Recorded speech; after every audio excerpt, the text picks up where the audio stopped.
Le nombre de milliardaires et leur fortune augmente aussi vite en France que le nombre de pauvres, de gens dans la galère, de jeunes qui font la queue devant des soupes populaires. C'est de ce contraste dont je vais vous parler aujourd'hui et de la responsabilité d'Emmanuel Macron et de son gouvernement qui ne cesse depuis 4 ans déjà de multiplier les cadeaux à ses amis les grandes fortunes, à ses amis les multinationales et encore plus aujourd'hui dans un contexte de crise, un niveau d'inégalité qui fait qu'on est presque revenu à une société de privilèges digne de l'ancien régime. Allez, décryptage complet aujourd'hui dans cet AQC générique.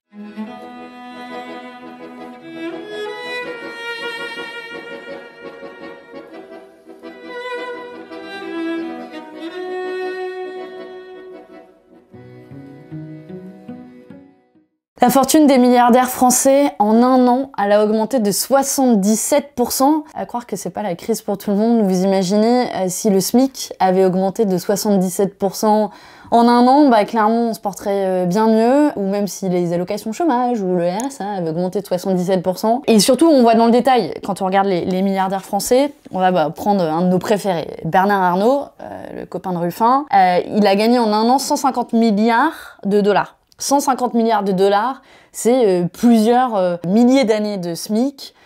C'est aussi davantage que le budget de l'hôpital public, c'est même 2 fois le budget de l'hôpital public en France. Donc à l'heure où on manque d'hôpitaux, on manque de soignants, le mec il a gagné 2 fois le budget de l'hôpital public. Mais c'est pas le seul, Drahi c'est 7 milliards d'euros en plus, Pinault 17 milliards d'euros en plus, Bettencourt 21 milliards d'euros. Bref, c'est des sommes indécentes et qui veulent rien dire et qui sont tellement déconnectées de la réalité, de notre réalité. Et Cocorico, ce sont les milliardaires français qui sont premiers, en haut du podium en Europe, qui se sont le plus enrichis cette année.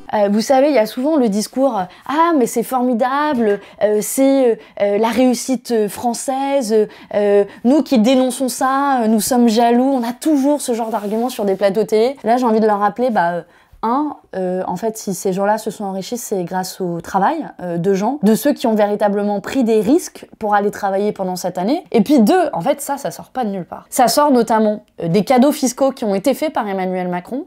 Ça va de la suppression de l'impôt de solidarité sur la fortune, à la flat tax, à la suppression de l'exit tax. Tous ces impôts qui permettaient de redistribuer les richesses et de faire en sorte qu'il n'y ait pas une telle accumulation indécente de richesses. C'est aussi le résultat de l'action de la Banque Centrale Européenne qui a injecté de l'argent dans l'économie, des centaines de milliards, dans le secteur financier et qui n'a pas bénéficié à l'économie réelle.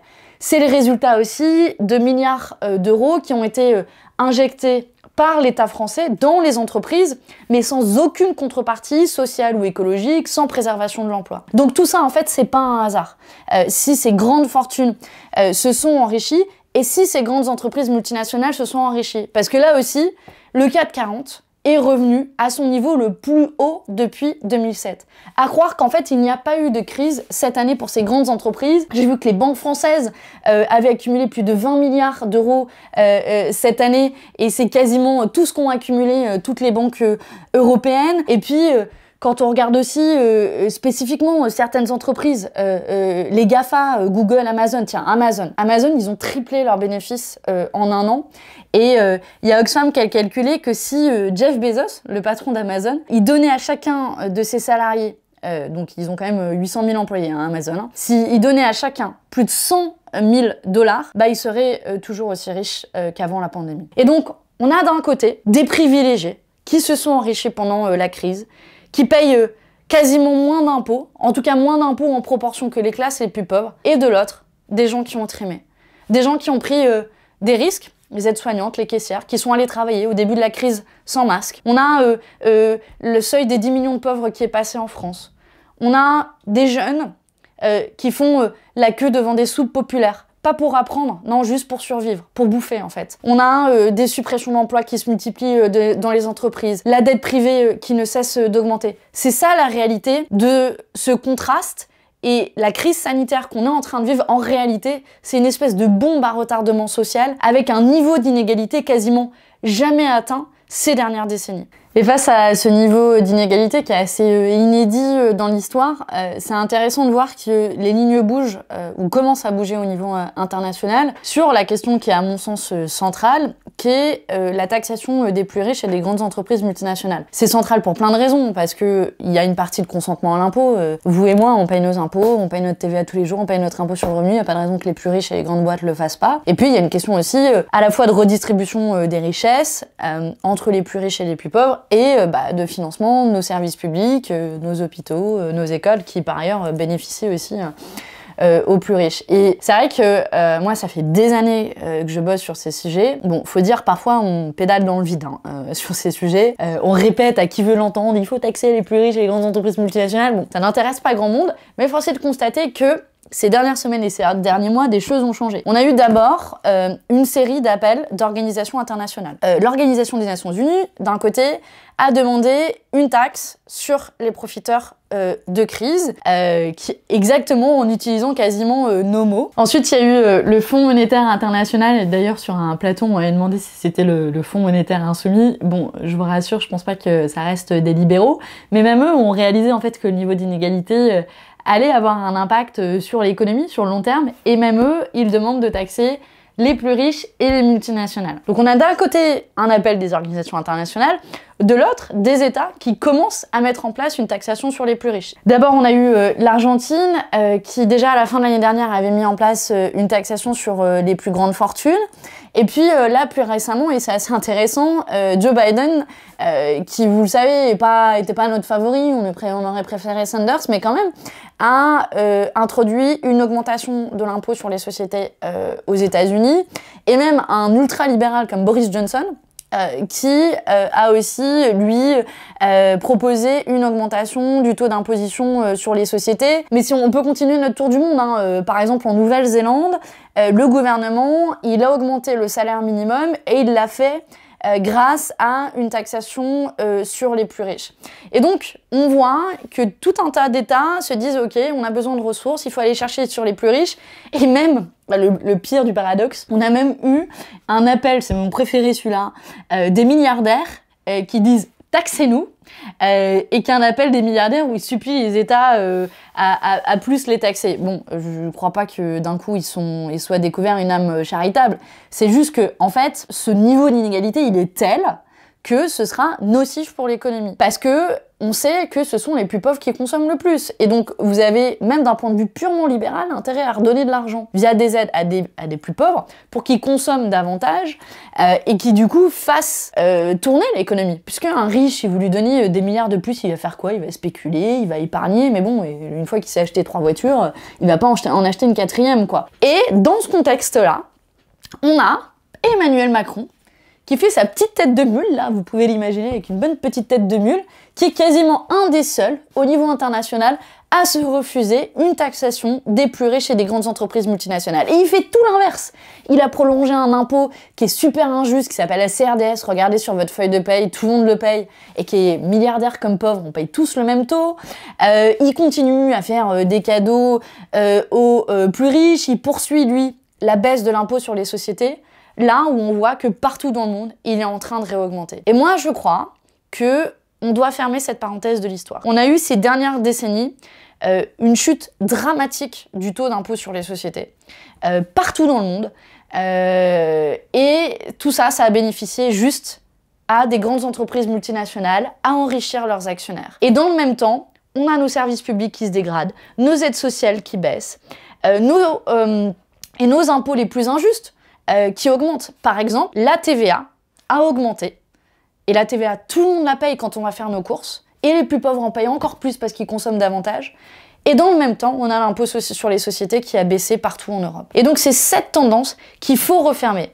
Et c'est pour ça que je pense qu'il faut à la fois une taxation sur les profiteurs de crise. Ça s'est fait dans l'histoire. En 1916, en France, et d'ailleurs ça a ouvert la voie à l'impôt sur les sociétés, il y a eu un impôt sur les profiteurs de la crise, les grandes boîtes, les armuriers, etc., qui se sont fait des bénéfices pendant la crise. Eh bien, il faut la même chose aujourd'hui en 2021. Les Amazon, les labos pharmaceutiques, tiens, Pfizer et Moderna, on a le PDG de Moderna qui est entré aussi dans les milliardaires, eh bien, il faut qu'ils contribuent davantage. C'est aussi simple que ça. Et ça s'est fait en 1916, ça s'est fait aussi au sortir de la Seconde Guerre mondiale en 1945, où on a eu une taxation sur les grands patrimoines. Ça s'est fait aussi en Suède, au Danemark, au Royaume-Uni. Bref, c'est faisable, ça s'est fait dans l'histoire, et je pense que c'est l'occasion de remettre à plat, concrètement, qui doit payer l'impôt. Oui, on a besoin d'un impôt pour nos services publics, pour nos aides sociales, mais il n'y a pas de raison que ce soit les plus pauvres qui payent davantage d'impôts que les plus riches. Et d'ailleurs, c'est pour ça que la Révolution avait éclaté en 1789, parce que les petits payaient plus gros que les gros. Eh bien, il faut dire clairement, les petits doivent payer petits, les gros doivent payer gros. Ça avait nourri la Révolution de 1789, et je pense qu'on a besoin de cette révolution fiscale en 2021. Taxer les profiteurs de crise et pour réformer aussi durablement l'impôt sur les sociétés, ce qui est intéressant aussi, c'est que pour la première fois, Joe Biden et les États-Unis se sont prononcés pour un taux minimum d'impôt sur les sociétés dans le monde. Ce qu'il faut bien comprendre à ce que je vous décrivais, cette espèce de chute en cascade des taux d'impôt sur les entreprises, le problème c'est que ça entraîne tout le monde vers le bas. En fait, c'est une forme de concurrence fiscale, et du coup, tout le monde s'aligne petit à petit, et à la fin, du coup, plus aucune entreprise ne paye l'impôt sur les sociétés, et donc du coup, on augmente les autres impôts. Et ce qui est intéressant, c'est que Biden, il a dit, en fait, non, nous, on est prêt à défendre un taux d'impôt minimum au niveau international de 21%. Alors, 21%, honnêtement, c'est pas révolutionnaire, pour vous donner une idée, l'impôt sur les sociétés en France, quand il a été créé, il était à 50%. Et personne disait que c'était confiscatoire, enfin, c'était juste un juste retour à l'État. Et bizarrement, là, de nouveau, on a le même Emmanuel Macron qui, lui, bloque cette réforme qui est discutée au niveau international dans le cadre de l'OCDE, et lui, il défend un taux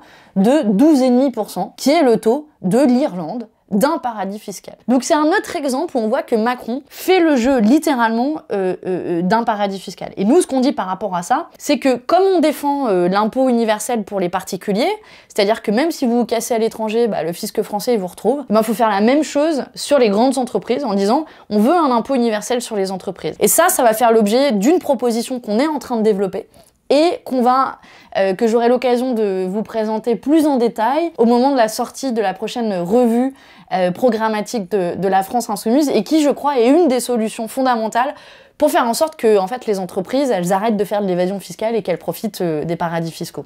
Le problème de Macron, qui refuse de taxer les profiteurs de crise, refuse de taxer les grandes fortunes, et refuse une véritable révolution fiscale comme on la propose, la conséquence directe, c'est il prévoit d'imposer de l'austérité pour tous. L'austérité, c'est quoi? C'est une baisse des dépenses publiques. Et quand on baisse les dépenses publiques, concrètement, on en a déjà eu la confirmation, c'est la réforme de l'assurance chômage qui est en train discrètement d'être mise en œuvre.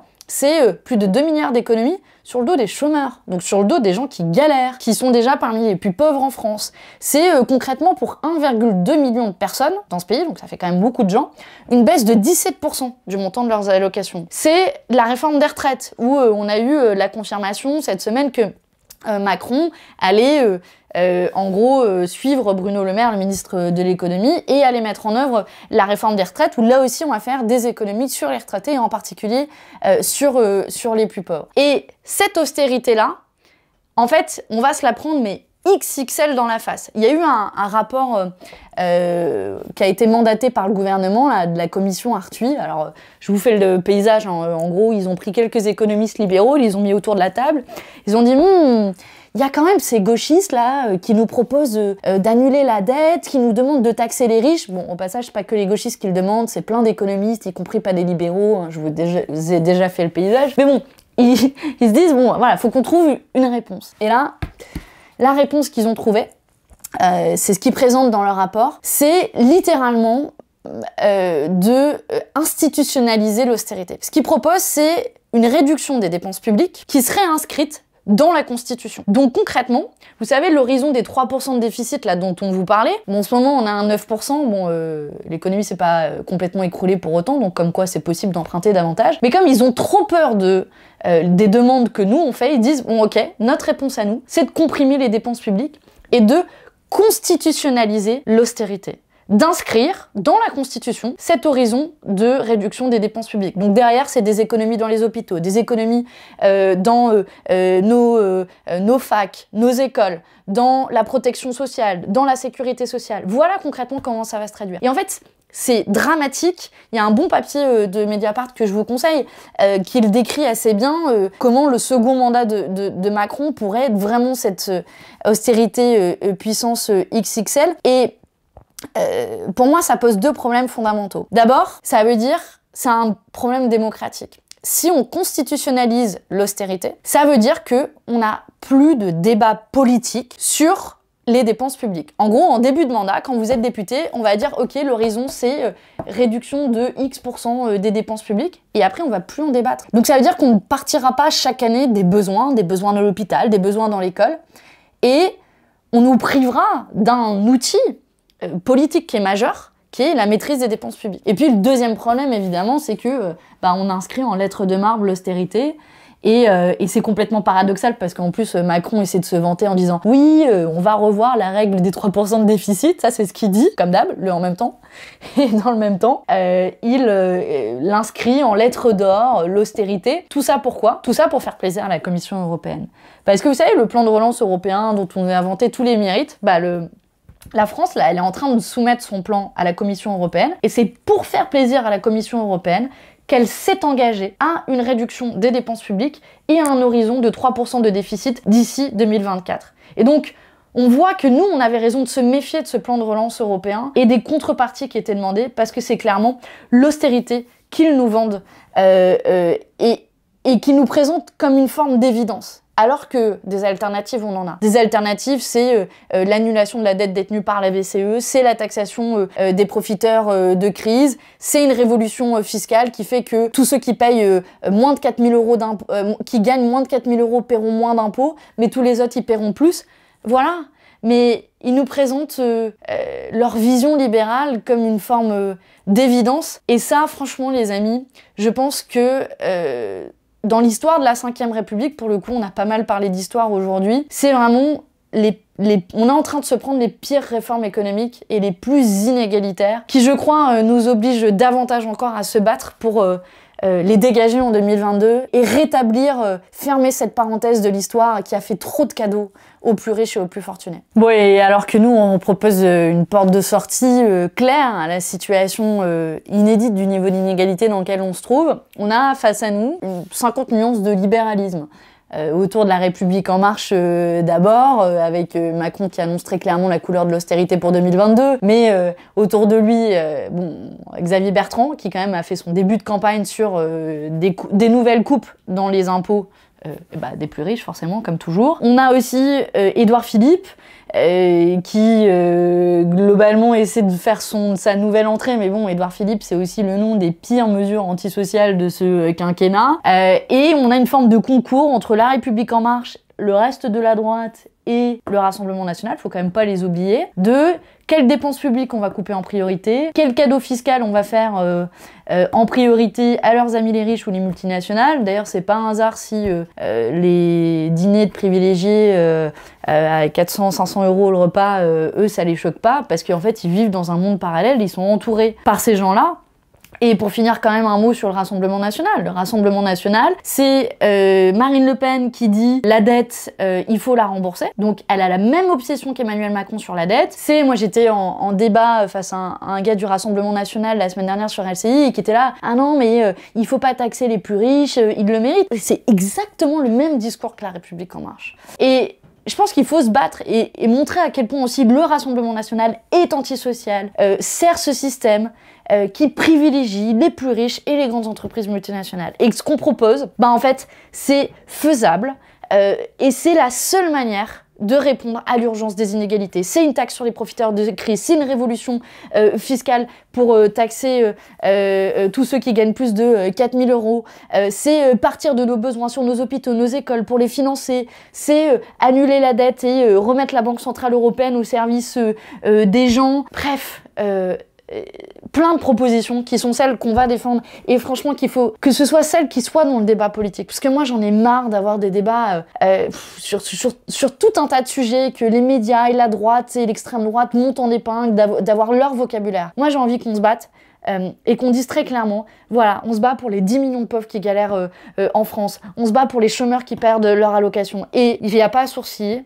Si on veut financer nos mesures sociales, eh bien, c'est pas dans votre poche qu'on va aller la chercher, mais c'est dans celle de Bernard Arnault, c'est dans celle de Sanofi, c'est dans celle de LVMH, tous ceux qui se sont enrichis face à la crise, et que oui, leur petit monde de privilégiés qui fait des dîners à 500 balles le dîner, et qui, comme d'habitude, en fait, ne se soustrait pas aux lois auxquelles nous, au quotidien, on se soumet, eh ben franchement, on va leur dire, en 2022, c'est fini. Allez, je vous laisse sur cette note d'espoir avec une chanson de Frédéric Fromet, on l'aime bien, qui, disons de manière assez humoristique, nous raconte ce qu'il ferait s'il avait la fortune de Bernard Arnault.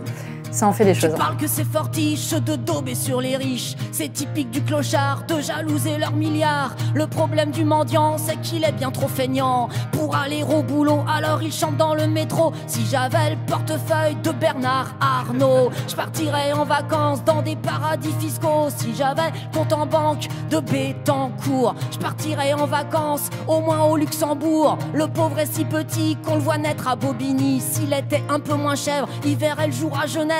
S'il avait moins la flemme, il quitterait son HLM. Mais il profite du chôme du pour gueuler comme un glandu.